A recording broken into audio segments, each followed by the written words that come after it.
As we've already seen, the 5th century BCE starts off with Athens and Sparta and various Greek city-states fighting on the same side against the Persian invaders.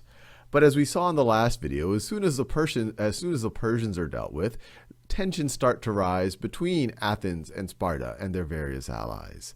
Sparta gets worried that the Athenian navy is looking maybe a little bit too strong. They were decisively important in the second Persian invasion, and they build this Delian League, whose purpose is to go on the offensive against the Persians, but more and more so it was starting to look like an Athenian empire.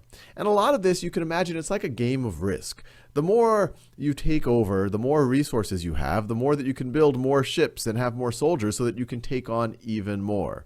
So as Sparta and Athens are starting to become more and more rivals, Sparta is getting insecure about Athens' influence and their resources and their military power.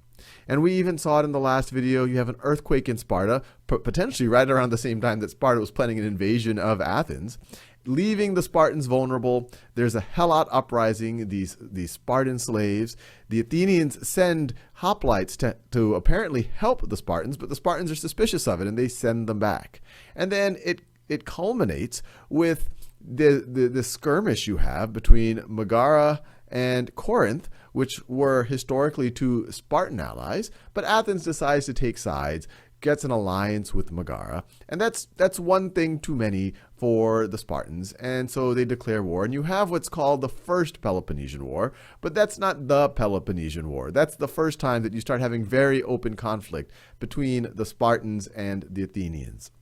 And these conflicts last for on the order of about 15 years, and they're ended with what's called the Peace of 30 Years. But as we will see, this Peace of 30 Years only lasts about 15 years.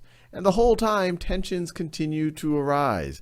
The Delian League, or you could call it the Athenian power, the Athenian Empire, I should say, is getting more and more powerful. The Athenian navy is getting more and more powerful. And once again, things culminate. And now this is the beginning of the actual Peloponnesian War, the thing that people are referring to when they talk about the Peloponnesian War. In 431 BCE, the king of Sparta is convinced, or is, I guess you could say, he is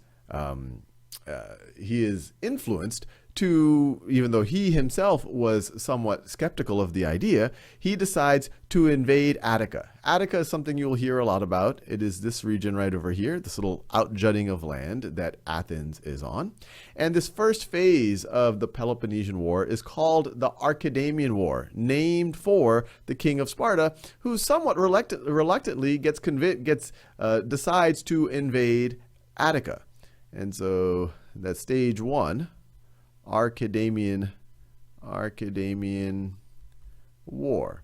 And the Archidamion War, its essential ingredients are, you have Sparta with its dominant army going and having repeated attacks onto Attica, and the Athenians with their dominant navy going and having raids throughout the Peloponnese and along the Aegean coast. So here you have the Athenians going. Let me do the Athenians and the Spartans in two different colors, actually. So here you go. Let's do the Spartans in this red color attacking Attica with their army. And now let's have the Athenians with this light blue color coming here and attacking various points on the Peloponnese and in the Aegean, further extending their influence.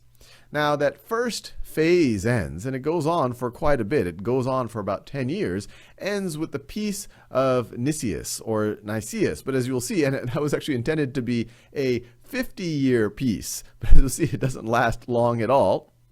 The skirmishes continue, and in 415, the Athenians say, hey, we want to extend our power. Remember, it's like this game of Risk. The more city-states you take over, the more citizens that you're able to tax, the more soldiers you will have, the more wealth you will have, the more shipbuilding capability you will have. So the Athenians get this great idea to sail all the way to Syracuse And just to be clear where Syracuse is, Syracuse right over here on the coast of Sicily.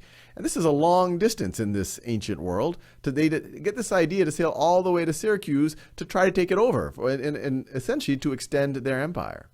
So this right over here is in 415, this long voyage to take over Syracuse. And it is disastrous. The fleet that tries to go is able to be destroyed. And they get the folks in Syracuse are able to get the assistance of the Spartans. And so that Greek fleet is destroyed. And this is often viewed as the second phase of the Peloponnesian War. And so this is the attack at Syracuse. Attack at Syracuse. The failed attempt of the Athenians to get Syracuse.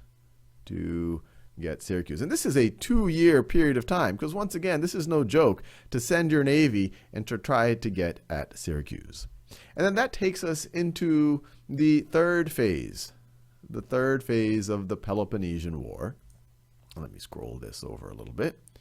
The third phase is often called the Ionian War. Ionian War. Ionia is this region that's now in modern day, off the coast of modern day Turkey.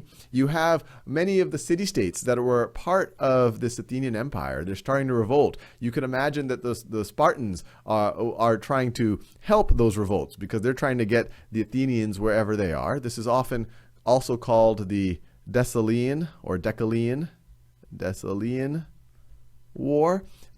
Deleleia, I'm probably not pronouncing well, is a little village right over here at the top of Attica. And it was a strategic location that went over to the Spartans, and that's where the Delelean War gets its name.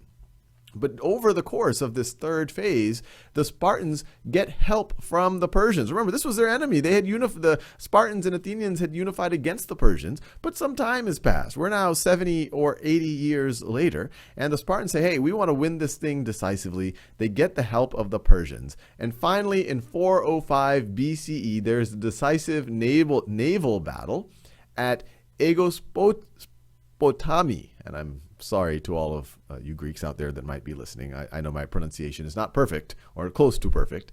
But this is a decisive victory right over here for the Spartans. They are able to destroy the Athenian navy. And that's the decisive victory. And then in 404, this is 405, in 404, the Athenians surrender and the famous Peloponnesian War is over. The Spartans are victorious.